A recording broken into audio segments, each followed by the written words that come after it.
다시 돌아와서 프리미어리그 셰필드 유나이티드 얘기를 해보도록 하겠습니다.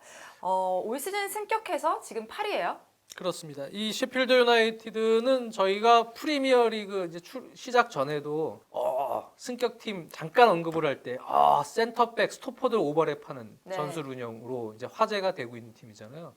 크리스 와일더 감독의 축구. 근데 이제 이 크리스 와일더 감독의 스타일이 이게 이제 어떻게 시작이 된 거냐면 사실은 3부 리그에 있다가 3부 리그 팀들이 너무 수비적으로 나오니까요. 그러니까 이제 기본적으로 4백에서 보통 측면 수비수들이 오버랩 한다 그러잖아요. 네. 오른쪽 수비, 왼쪽 수비. 거기서 센터백을 한 명 없앴어요.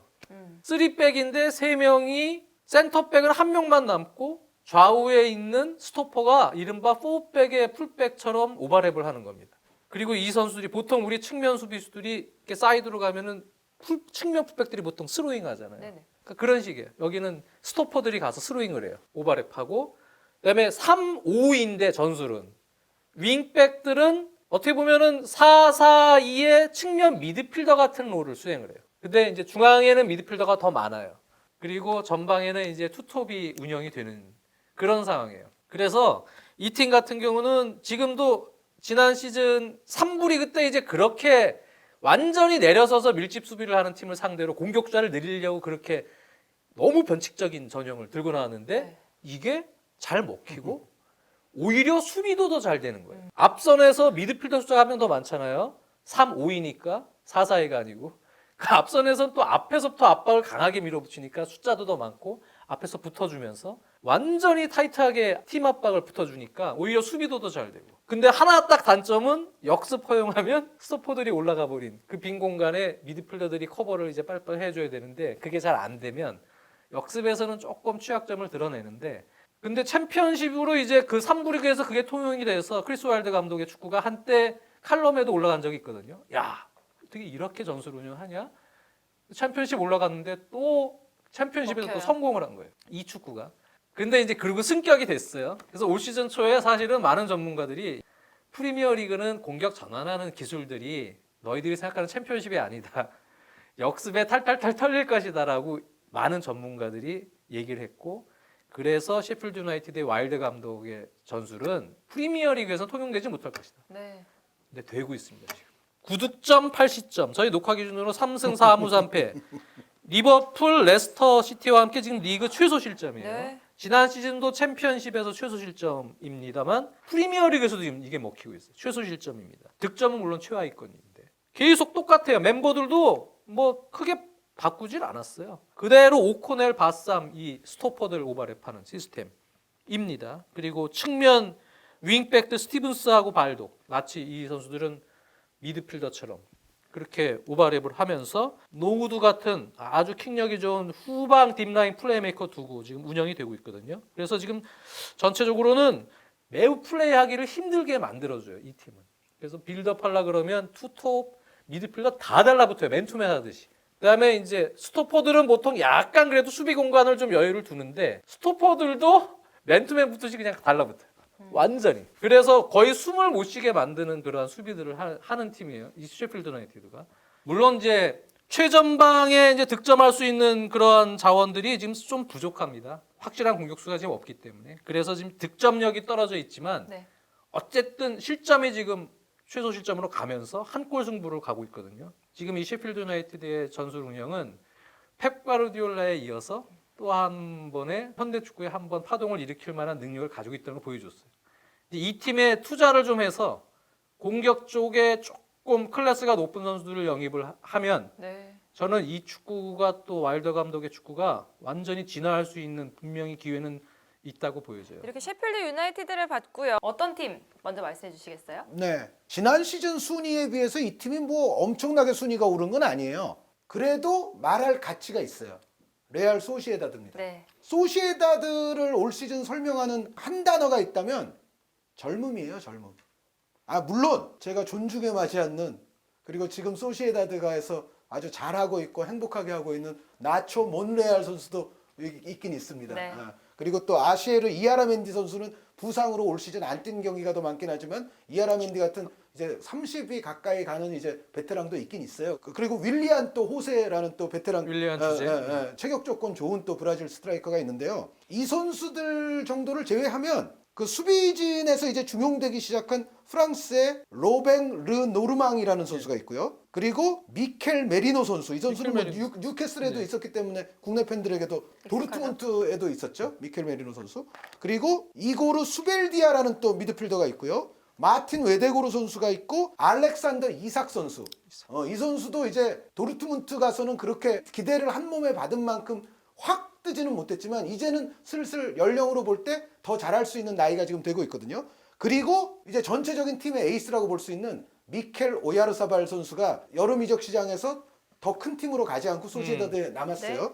여기에 좀 교체 멤버 쪽이지만 지난 시즌에 소시에다드에서 어떻게 보면 부활 내지는 갱생했다고 볼 수 있는 아드난 야누자이 선수까지 있습니다. 그래서 지금 제가 말씀드린 르 노르망, 야누자이, 미켈 메리노, 수벨디아, 웨데고르, 이삭, 오야르사발 이 선수들이 대부분 20살에서 24살 사이. 그러니까 딱 들으면 아 빠르겠구나. 팀이 매우 다이나믹하고 빠르고 거기에 오야르사발이나 웨데고르 같은 선수가 있기 때문에 창의적이기까지 하죠. 네. 그리고 여기서 새로 데려온 선수들이 지금 웨데고르, 이삭 그리고 요 선수는 이제 조금 베테랑급인데 지로나로부터 포르투라는 포르투 선수? 공격수를 데려왔어요. 윙어죠. 네, 윙포드 내지 네. 뭐 중앙에서 뛸 수 네. 있습니다만 윙포드라고 기본적으로 보면 되는데 이 포르투 선수 영입도 정말 잘한 영입이에요. 지로나 경기를 예전부터 조금 관심 있게 보셨던 라리가 팬분들은 아시겠지만 이 포르투 선수가 상당히 다부진 돌파 능력에다가 슈팅력까지 갖춰서 굉장히 라리가에서는 제가 봤을 때는 아주 가성비 좋은 영입이라고 생각이 됐거든요. 여기에 정말 예전부터의 엄청난 유망주들인데 생각보다는 빠르게 뜨진 못했던 웨데고르나 이삭 같은 선수를 또 데려다 놔서 네. 전체적으로 팀을 더 젊게 만드는 데 성공했고 또 포르투 선수가 20대 약간 후반이긴 하지만 이 선수는 또 기동력이 있기 때문에 전체적인 어떤 다이나믹함 그리고 여기에 또 가미된 창의성 여기에 또 몬레알 같은 선수가 와서 또 해주는 어떤 그 노련미까지 추가가 된 소시에다드는 올 시즌에 상당히 재밌는 축구를 하고 있고 소시에다드나 올 시즌은 비아레알 경기를 보시면 재미있을 확률이 높다. 특히 소시에다드의 가장 근본은 젊음, 빠름 이런 창의성 이런 부분이다. 그래서 소시에다드 경기 앞으로 관심을 많이 가지시면 좋을 것 같아요. 크리스탈 팰리스. 근데 팰리스는 사실 다음에서 좀 얘기를 해달라고 했는데 저희 녹화 기준으로는 승점 15.6인데요. 사실 그 밑에 팀들이 거의 8팀이 승점 차가 별로 없어요. 네. 굳이 조금 얘기를 하자면 조던아유가 지난 시즌보다 잘해주고 있어요. 네. 포스트 플레이를 상당히 최전방에서 잘해주고 있고요. 그리고 굳이 조금 달라진 부분을 찾으면 예전에는 약간 자하나 타운젠드 쪽으로 좀 던져놓는 그런 플레이들이 많았어요. 근데 지금은 패스는 조금 많아진 것 같아요. 빌드업을 좀 하려고 합니다. 그러니까 무언가 조금 이제 팀 자체가 비슷한 멤버들이에요. 이 중앙 미드필더들, 윙포드, 뭐 수비 라인들이 이제는 조직력이 조금 담금질이 좀 된 느낌? 그러니까 선수들도 이제는 패스워크를 통해서 좀 자신감 있게 상대보다 점유율에서도 밀리지 않고 빌드업을 같이 맞붙어서 하려는 노력은 좀 하고 있는 것 같아요. 그래서 그런 부분에 있어서는 예전보다는 확실히 좀 이제 빌드업을 하려고 하다 보니까 선수들이 조금 부분 전술 같은 게 예전에 없었거든요. 네. 사실 이 팀이. 근데 그런 거 좀 생겼어요. 그러다 보니까 뭐 맥카터가 됐던 쿠야테가 됐던 이렇게 오른쪽 왼쪽 공격 가담하는 미드필더들이 워드나 뭐 바나 놀트나 이런 선수들이랑 자하 타운젠드나 이런 선수들이랑 같이 엮는 플레이들이 가끔 보여요. 그래서 조금씩 개선은 되고 있구나 생각이 들지만 팀 전체적으로 볼 땐 지난 시즌하고 크게 바뀌진 않았어요. 조금 개선됐습니다. 네. 그래서 아마 지금 팰리스가 좀 잘할까요? 이렇게 묻는다면 지난 시즌보다는 조금 잘할 것 같아요. 네, 마지막으로 라리가 비아레알 얘기를 해볼 건데요. 지난 시즌에 참 힘든 팀이었었거든요. 14위였는데 이제 7위까지 올라왔어요. 이게 팀에 대한 어떤 뭐 편애나 선호를 가지면 안 되지만 아마 라리가 팬분들은 지난 시즌에 약간 조마조마하신 라리가 매니아들은 계셨을 거예요. 왜 그러냐면 비아레알하고 셀타비고가 강등되는 줄 알았거든요. 네. 시즌의 한 80% 이상을 19등, 18등에서 둘이 경쟁하고 있었어요. 셀타랑 비아레알이. 그런데 라리가 팬들 입장에서 봤을 땐 저들은 강등당하기에는 너무 아까운데 그런 생각들을 아마 자연스럽게 했을 가능성이 있어요. 이 두 팀을 굳이 응원하지 않더라도. 그래서 그 정도로 이제 어려웠었는데 막판에 그래도 좀 살아나서 결국 14등은 됐지만 사실은 지난 시즌에 거의 강등당할 위기였습니다. 그런데 지난 시즌에 이 비아레알이 그렇게 된 가장 큰 이유는 수비가 너무 어이없었어요. 한마디로 초보적인 미스들, 초보적인 어떤 수비에 대한 등한시 이런 부분들이 막 경기 중에 표출이 되면서 어이없는 실점이 너무 많았거든요. 그런데 저는 솔직히 말해서 올 시즌에도 비아레알의 수비는 지난 시즌보다는 괜찮아요. 지난 시즌보다는 괜찮지만 여전히 수비는 조금 문제가 있어요. 수비는 그렇게 강하진 않은데 그럼에도 올 시즌의 비아레알은 그 수비의 다소간의 약점을 모두 커버할 수 있을 정도의 공격력이 이제 돼요. 그것도 파블로 포르날스를 프리미어리그에 내주고도 그 공격력이 되기 때문에 올 시즌 비아레알의 경기는 재미있을 수밖에 없는 게 축구 그 자체 산티 카솔라 선수를 얘기를 안 할 수가 없습니다. 비아레알 경기를 보면 지난 시즌에는 진짜 카솔라가 수비부터 뭐 조율하랴 어시스트 찔러주랴 모든 걸 다 했어요. 그런데 올 시즌에는 산티 카솔라 선수가 조금 편해졌습니다. 그거는 저는 오히려 아이러니컬하게도 포르날스라는 팀에 굉장히 유망하고 몸값이 더 올라갈 수 있는 젊은 자원을 내줬는데 그게 오히려 카솔라 선수를 120% 활용하기 위한 밸런스를 만들어준 측면이 있어요. 왜 그러냐면 포르날스와 카솔라가 같이 있을 때는 카솔라 선수가 조금 더 아래쪽에서 활약을 해야 되고 뭔가 수비에도 더 뛰어야 되는 그런 상황이었는데 풀럼에서 임대된 이 잠보 앙기사 선수가 비센테 이보라 선수와 더불어서 허리가 좋아요. 네, 카솔라 선수를 위한 어떤 수비적인 기반, 활동량적인 기반을 뒤와 옆에서 만들어주고 있어요. 그러므로 카솔라 선수는 지난 시즌보다는 한결 더 이제 조금 더 여유 있는 상태에서 자신의 공격적 창의성만 발휘해주면 되는 그런 좀 좋은 상황이 돼 있고 여기에 이제 또 한 가지 원인은 지난 시즌에 다 비아레알에 도착했던 선수들인데 제라드 모레노 선수와 카메룬 국가대표 카를 토코 에캄비 선수가 있어요. 이 칼 토코 에캄비 선수는 신체 조건이 좋으면서도 측면 플레이도 가능하고 또 톱에서 플레이하는 것도 가능하고 팀 전체의 플레이에는 조금 더 다재다능함을 심어줄 수 있는 자원이라고 여겼기 때문에 저는 사실은 지난 시즌부터도 조금 더 잘하지 않을까. 프랑스 리그에서 한 시즌에 17골이나 터뜨렸던 선수였거든요. 그래서 더 잘하지 않을까 했었는데 지난 시즌은 제가 봤을 때는 적응기를 조금 겪는구나라는 정도로 이제 한 10골 넣고 마무리가 됐는데 올 시즌에 아마 이제 에캄비 선수가 조금 더 터질 거고요. 그리고 제라드 모레노 선수는 이제 이 선수는 이제 베테랑이죠. 그런데 예전에 더 어렸을 때로 거슬러 올라가면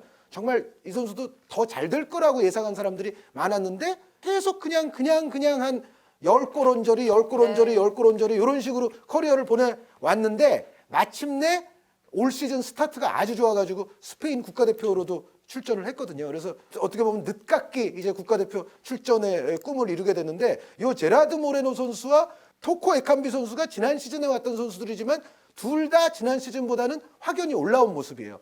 그러면은 카솔라 선수에다가 이 제라드 모레노, 토코 에캄비 선수 여기에 또 하나 아주 쏠쏠한 영입이 모이 고메스라는 선수가 있습니다. 근데 이 모이 고메스 선수 역시 아주 잘 데려온 값을 지금 해주고 있고 그리고 추크헤즈 선수가 있는데 이 선수도 사실은 지금 만으로 20세인데 20세 정도 연령 선수들 가운데에서는 손에 꼽힐 만큼의 선수예요. 네. 그러니까 지금 카솔라가 뒤에서 플레이메이커 역할을 지난 시즌보다 한결 편안하게 하고 있죠. 제라드 모레노 있죠. 토코 에캄비 있죠. 추크헤즈 선수 있죠. 여기에 이제 모이 고메스 선수가 또 있죠. 비아레알이 공격이 안 좋을래 안 좋을 수가 없어요. 네. 지난 시즌 같은 고생은 안 할 것이 일단은 거의 분명해 보인다. 확 지금 초반에 일단 잘 나가는데 여기서 확 내려갈 것 같진 않아요. 그리고 지난 시즌과 또 다른 결정적인 요인 중에 하나는 지난 시즌에는 비아레알이 그 팀이 어려운 가운데에서 유로파 리그를 또 높이 올라갔어요. 네. 그랬다가 이제 발렌시아에게 아마 탈락했죠. 그런데 아니 그 정말 팀이 강등당하냐 마냐 하는데 유로파 리그에서는 또 계속 가는 거예요. 그래서 차라리 비아레알은 떨어져야 되는데 그런데 생각보다 오래 갔어요. 근데 올 시즌에는 이제 유럽 무대가 없거든요. 그래서 아까 레스터 말씀드릴 때도 유럽에 대한 부담이 없다 말씀드렸지만 비아레알도 올 시즌에는 유럽 부담이 없기 때문에 아마 지난 시즌 같은 고초는 전혀 겪지 않을 가능성이 높다. 집중할 수 있겠죠. 그렇다고 생각이 됩니다. 알겠습니다. 자, 이렇게 올 시즌 예상외로 선전인 클럽들 프리미어리그 3팀, 라리가 3팀을 살펴봤습니다. 하지만 시즌은 시작한 지 아직 얼마 되지 않았다는 거. 이 팀들이 이 페이스를 계속해서 유지할 수 있을지 계속해서 지켜보시기를 바라겠고요. 저희는 이제 인사드리도록 하겠습니다. 정순주가 10회 연속 올킬하는 그날까지 한진희 장지현의 원투펀치는 계속됩니다. 안녕히 계세요.